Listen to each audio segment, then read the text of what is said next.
शाम के 7 बज रहे हैं। नमस्कार, न्यूज 24 पर आप देख रहे हैं सबसे बड़ा सवाल। आपके साथ में हूं मानक गुप्ता। पाकिस्तान में धीरे धीरे ऐसा भूकंप खड़ा होने लगा है जिसने पाक सेना और सरकार की नींद उड़ा दी है। पीओके में भारत की फौजी कार्रवाई के बाद से पाकिस्तान में एक ऐसी लहर उठी है जिसके सामने आतंक के समर्थकों की बोलती बंद है और पहली बार शांति पसंद आवाजें खुलेआम सुनाई देने लगी हैं। नवाज शरीफ की सरकार और पाक सेना के बीच आतंकवाद पर पड़ी दरार पहले ही सामने आ चुकी है। अब तो वहां के मीडिया ने बगावत कर दी है।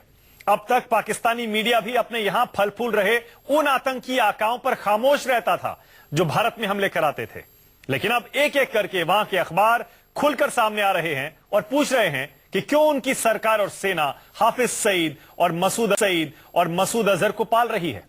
पाकिस्तानी टीवी चैनलों पर भी आतंक विरोधी आवाजें गूंज रही हैं और लगता यही है कि पब्लिक ओपिनियन अब उस आतंकवाद के खिलाफ भी हो रहा है जो वहां की सेना भारत के खिलाफ पालती पोसती है। इसीलिए हमारा आज सबसे बड़ा सवाल यही है, क्या पाकिस्तान में आतंक के खात्मे का काउंटडाउन शुरू हो गया है और मीडिया की बगावत से क्या आतंकियों को पालना अब बंद कर देगा पाकिस्तान? इसी पर बहस करेंगे, लेकिन पहले जरा एक झलक सुनिए, उन आवाजों की एक मिसाल सुनिए जो पाकिस्तानी चैनलों पर आजकल गूंज रही है। सुनिए।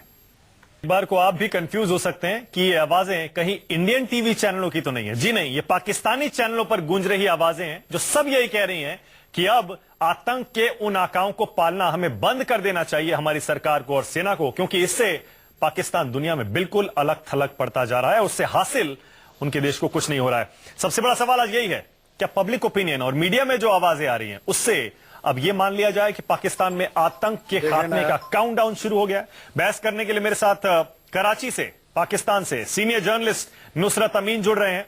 पाकिस्तान से ही मेरे साथ डिफेंस एनालिस्ट लेफ्टिनेंट कर्नल शफकत सईद जुड़ेंगे। बीजेपी से संबित पात्रा और कांग्रेस से मुकेश नायक।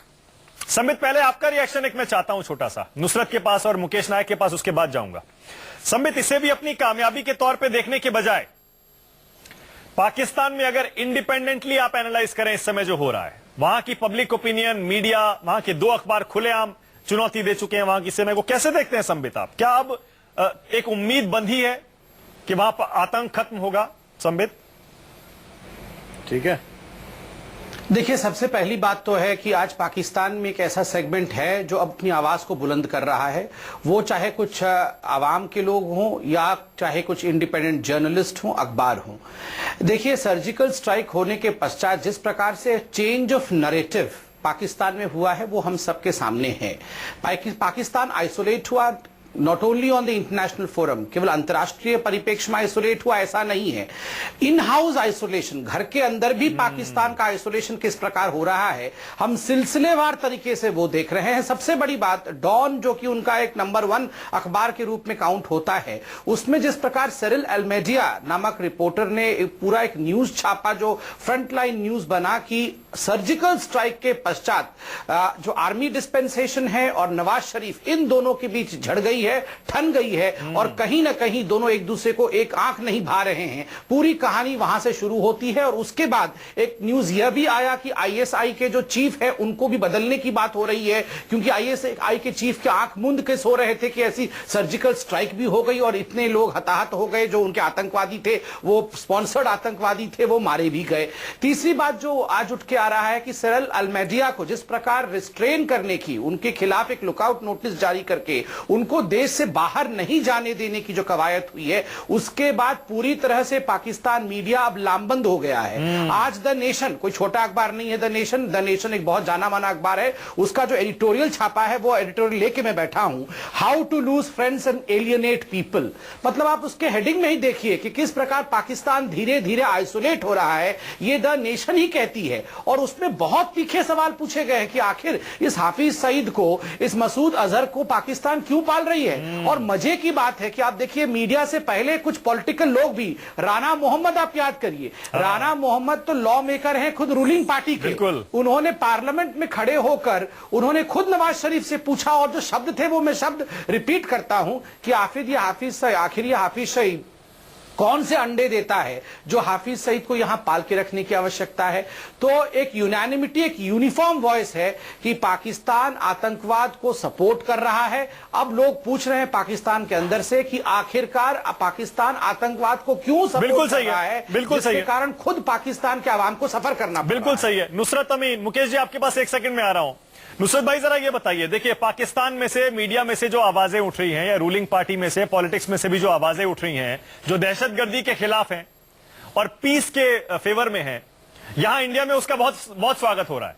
लेकिन ऐसा तो नहीं है, एक डर ये भी है हमें कि ऐसा तो नहीं है कि ये कुछ एक आवाजें हैं और दब जाएंगी कुछ दिन बाद और बैक टू स्क्वायर वन सारा मामला हो जाएगा। नुसरत अमीन, देखिए, एक बुरी बात जो होती है सारे प्रोसेस में, एक नेगेटिव एस्पेक्ट जो होता है, अनफॉर्चुनेट एस्पेक्ट, वो ये होता है कि कभी कभार इस तरह की कोशिशें, इस तरह की स्ट्रगल जो होती है, जो स्टेट लेवल पे, एस्टैब्लिशमेंट के लेवल पे और पूरी यूनानिमिटी के साथ इनिशिएट की जाती है, तो उसके 100% रिजल्ट नहीं आते। लेकिन एक अच्छी खबर ये होती है कि उसके कुछ ना कुछ रिजल्ट आने शुरू हो जाते हैं। और उससे बड़ी खबर ये होती है कि ये इनिशिएटिव शुरू हो जाता है। ठीक है, वंस इट बिगिंस, तो उसके बाद इसके अंदर रुकावट नहीं आती है। चीजें रिवर्सेबल भी होती हैं पॉलिटिकल प्रोसेस में, एडमिनिस्ट्रेटिव चीजों में, लेकिन मैं बहुत ज्यादा तफसील में जाऊंगा तो उसमें शायद आप लोगों को इख्तलाफात शुरू हो जाए। मैं आपके लिए सिंप्लीफाई करता हूं इसको, मैं आपके लिए सिंप्लीफाई करता हूं। जी जी नुसरत भाई, सीधा सीधा अगर आपके अखबार और आपके टीवी चैनल ये कह रहे हैं कि हम लोग क्यों पाल रहे हैं हाफिज सईद को और मसूद अजहर को, क्या पब्लिक ओपिनियन भी यही है? और अगर पब्लिक ओपिनियन लार्जली यही है नुसरत अमीन, फिर तो सेना की क्या हैसियत है और सरकार की क्या हैसियत है? देखिए, मैं तो इसमें सेना को भी शामिल करूंगा। अभी सिरल अल्मेडा के हवाले से बात हो रही थी यहाँ पर। सिरल अल्मेडा को मैं ही सबसे पहले टेलीविजन पे लाया था। एक टाइमलाइन हमने प्रोग्राम किया था एक चैनल पर, अंग्रेजी प्रोग्राम था। मैं उसको एग्जीक्यूटिव प्रोड्यूसर के तौर पे करता था और सिरल उसको होस्ट थे उस प्रोग्राम के, इंग्लिश प्रोग्राम था। अगर आप वो देख लें, उसकी एपिसोड देख लें, तब तो आपको यकीन ही नहीं आएगा कि 10 साल पहले पाकिस्तान कहाँ पर था।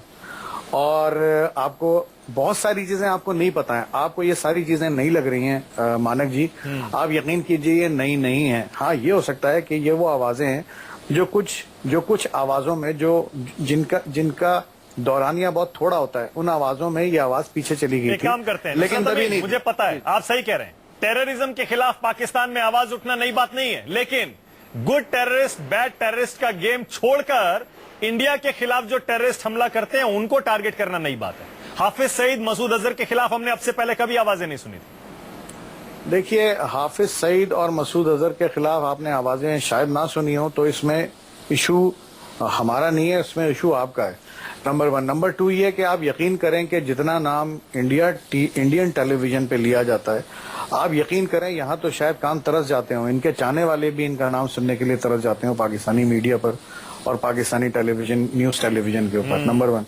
नंबर 2 ये देखें सबसे बड़ी बात ये होती है कि एक गुड जर्नलिज्म और बैड जर्नलिज्म भी होता है। ठीक है, मैं उसके अंदर जजमेंटल नहीं होना चाहता, क्योंकि मेरे सामने भी अभी आप एक जर्नलिस्ट बैठे हुए हैं और भी लोग हैं जिनका किसी ना किसी तरह जर्नलिस्ट से और जर्नलिस्टिक सरगर्मियों से ताल्लुक है। देखिए, सिरल अल्मेडा ने एक बड़ी स्टोरी रिवील की जो बहुत से पहलुओं से एक बड़ा पैराडाइम शिफ्ट की खबर दे रही थी। मैं ये कहता हूं कि ये सब कुछ पहले से हो रहा था और सिरल अल्मेडा ने एक ऐसी स्टोरी ब्रेक की जो उस प्रोसेस का हिस्सा थी।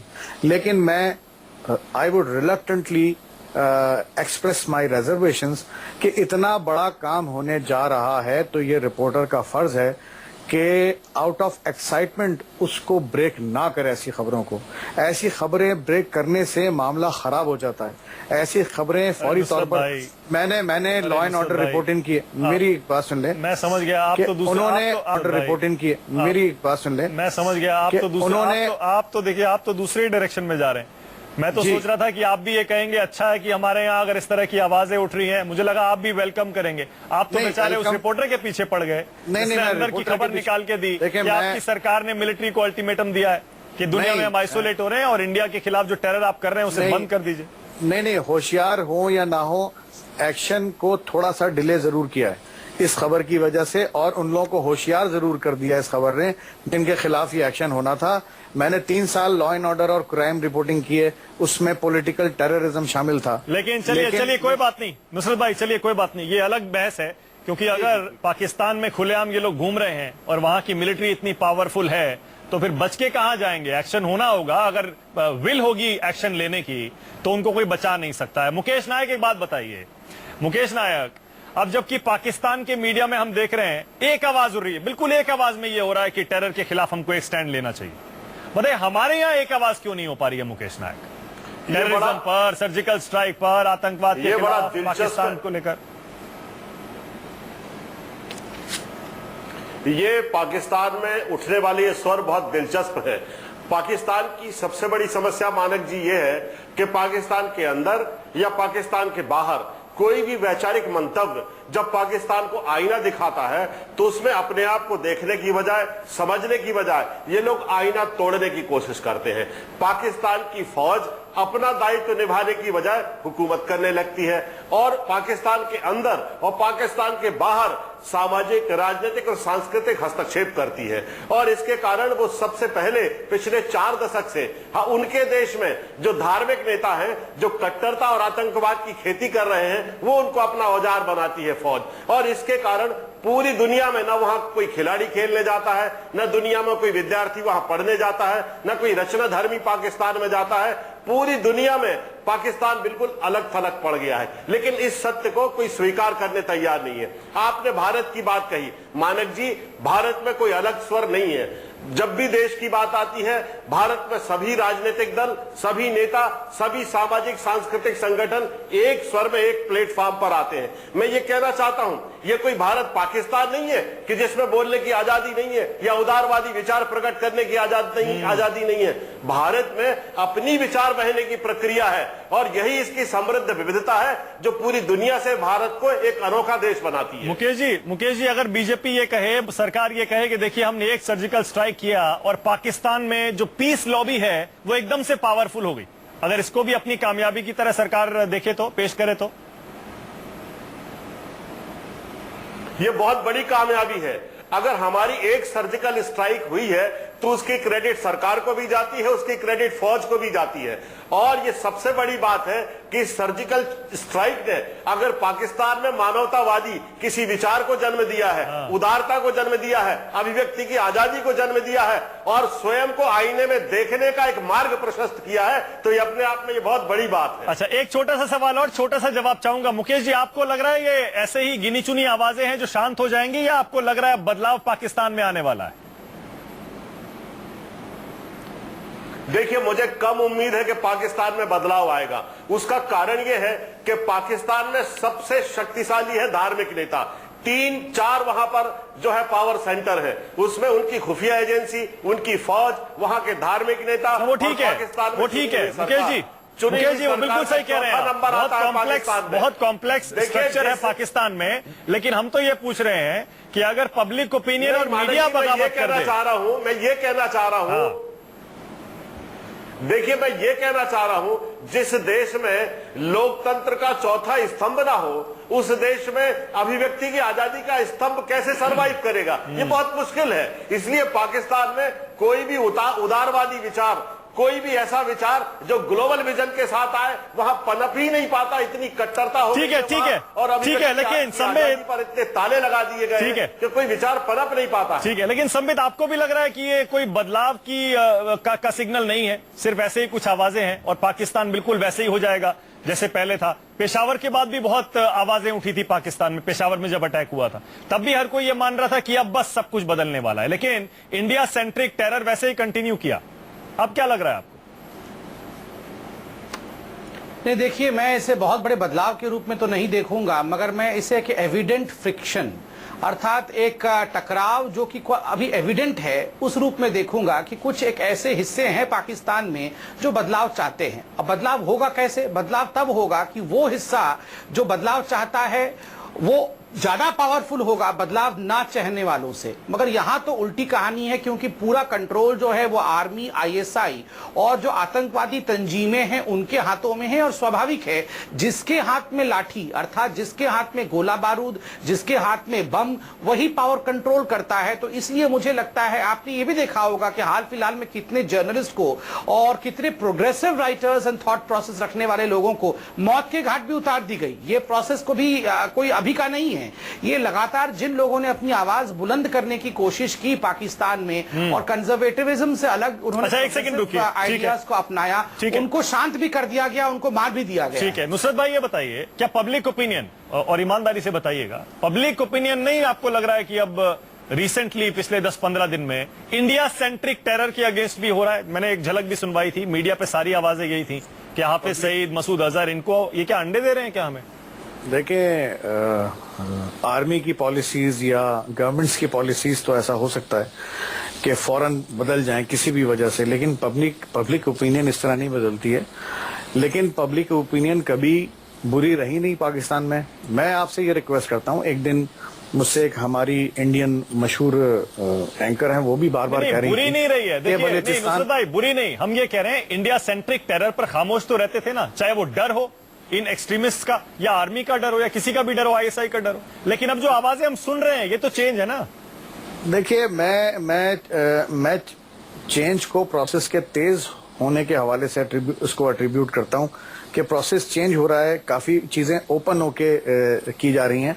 लेकिन मैं ये समझता हूं कि एपीएस वाले वाकये के बाद चीजें बड़ी तेजी से बदली हैं, और आप वहां बैठ के इस चीज को शायद जज नहीं कर रहे थे, लेकिन मुझे यहां बैठ के ये नजर आ रहा था कि चीजें काफी तेजी से तब्दील हुई थी और उनमें तेजी आई थी, और उनकी जो एफिकेसी, क्या कहेंगे, उनकी जो इफेक्टिवनेस थी, उनका इम्पैक्ट जो था वो नजर आना शुरू हो गया। अच्छा, आपसे एक ट्रिकी सवाल पूछता हूं मैं, क्योंकि हमारे व्यूअर्स के लिए बहुत सिंपल सवाल है। क्या पाकिस्तान में टेररिज्म के एंड का काउंटडाउन शुरू हो गया है? देखिए, मैं इस टेररिज्म के काउंटडाउन का दौर जो है वो मेरे ख्याल है कि 2004 में शुरू हो गया था, शायद 2004 में शायद शुरू हो गया। मुझे एग्जैक्टली डेट और तारीख तो नहीं बता सकता, लेकिन मुझे लगता है कि लगभग उस वक्त से जब आर्मी ने एक बड़ा शिफ्ट लिया और नॉर्थ वजीरिस्तान में ऑपरेशन लॉन्च किया। मैं और स्पेसिफिक पूछता हूं आपसे, क्योंकि मुझे पता था आप यही कहेंगे, ऑपरेशन ज़र्ब-ए-अज़्ब पे आप ले जाएंगे। इंडिया सेंट्रिक टेरर के अंत का काउंटडाउन शुरू हो गया है क्या? इंडिया सेंट्रिक टेरर का काउंटडाउन, अगर आपको मैं समझता हूं कि पब्लिक लेवल पर और मास लेवल पर, अवामी सतह पर कोई इंडिया से इस तरह की कोई ऐसा नहीं था कि इंडिया को हमला करके तबाह कर दिया जाए या इंडिया को परेशान करते रह जाए या इन्फिल्ट्रेशन। चलिए, मैं फिर घुमा देता हूं सवाल को। मैं फिर घुमा देता हूं। मैं समझ गया आप क्या कहना चाह रहे हैं कि पाकिस्तान की पब्लिक कभी भी इंडिया के खिलाफ वायलेंस नहीं चाहती थी, उनका बुरा नहीं चाहती थी, यही कह रहे हैं ना? देखें मानक जी, अभी थोड़ी देर पहले बात हो रही थी, आप एक बार, मैं देखें, पर्सनल एक्सपीरियंस से बड़ी कोई चीज नहीं हो सकती। आप कभी LLF लाहौर लिटरेरी फेस्टिवल या नहीं, मैं मान गया आपकी बात, मैं दूसरी बात कह रहा हूं, मैं मान गया। अब से पहले डरते होंगे ना, अब से पहले डरते होंगे, मीडिया भी डरता होगा, वहां के लोग भी डरते होंगे, लेकिन अब जो आवाजें सुनाई दे रही हैं, मैं इस कॉन्टेक्स्ट में पूछ रहा हूं, इसका मतलब लोग अब डर नहीं रहे हैं।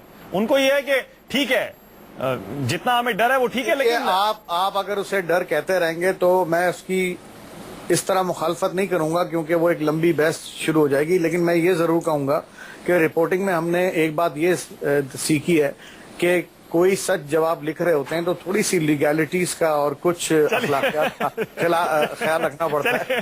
ठीक है, आप लेकिन मैं एक बात कहूंगा, और ये बात इंडिया के सोचने की है, जल्दी से, हाँ, कि कोई ना कोई बात तो है कि एक एलिमेंट बहरहाल मौजूद है, चाहे वो अवाम है, चाहे वो एस्टेब्लिशमेंट है, चाहे वो गवर्नमेंट्स हैं, चाहे वो पॉलिटिकल पार्टीज हैं, एक छोटा सा है जो ये समझता है कि इंडिया हमारे लिए खतरा है, इंडिया हमारे लिए एक चैलेंज है। ठीक है, उसका कोई इलाज हुए बगैर मेरे ख्याल है 100% बात बनेगी नहीं।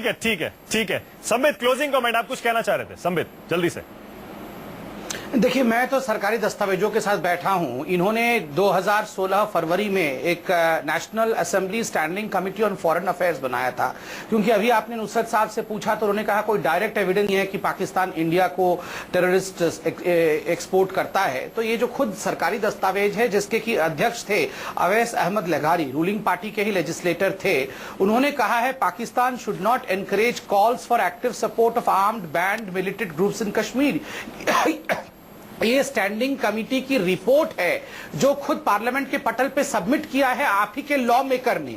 तो खुद आपके लॉ मेकर मानते हैं कि आप लोग सपोर्ट करते हैं टेररिज्म। और दूसरा, जिसके राष्ट्र अध्यक्ष, जिसके प्राइम मिनिस्टर खुद यूनाइटेड नेशन में जाके कहते हैं कि Burhan Wani is a hero. रहने दीजिए, छोड़ दीजिए। पाकिस्तानी मीडिया को आज हमारे सपोर्ट की जरूरत है। हम पाकिस्तानी मीडिया को सपोर्ट करेंगे, खासतौर से उन अखबारों और टीवी चैनलों को जो अपनी ही गवर्नमेंट, अपनी ही आर्मी के खिलाफ आवाज उठा रहे हैं और जिनको विक्टिमाइज किया जा रहा है। हम पूरी तरह से उनके साथ खड़े हैं। हिंदुस्तान पूरी पीस लॉबी जो पाकिस्तान में एग्जिस्ट करती है उसके साथ कंधे से कंधा मिलाकर खड़ा है। बहुत बहुत शुक्रिया सबसे बड़ा सवाल में आने के लिए संबित पात्रा, मुकेश नायक और नुसरत अमीन। हम तो यही उम्मीद करते हैं कि पाकिस्तान में इंडिया सेंट्रिक टेरर के खात्मे का भी काउंटडाउन शुरू हो चुका है, क्योंकि जब तक ये नहीं होगा तब तक दोनों देशों के रिश्ते सुधर नहीं सकते। एक छोटा सा ब्रेक, देखते रहिए न्यूज़ 24।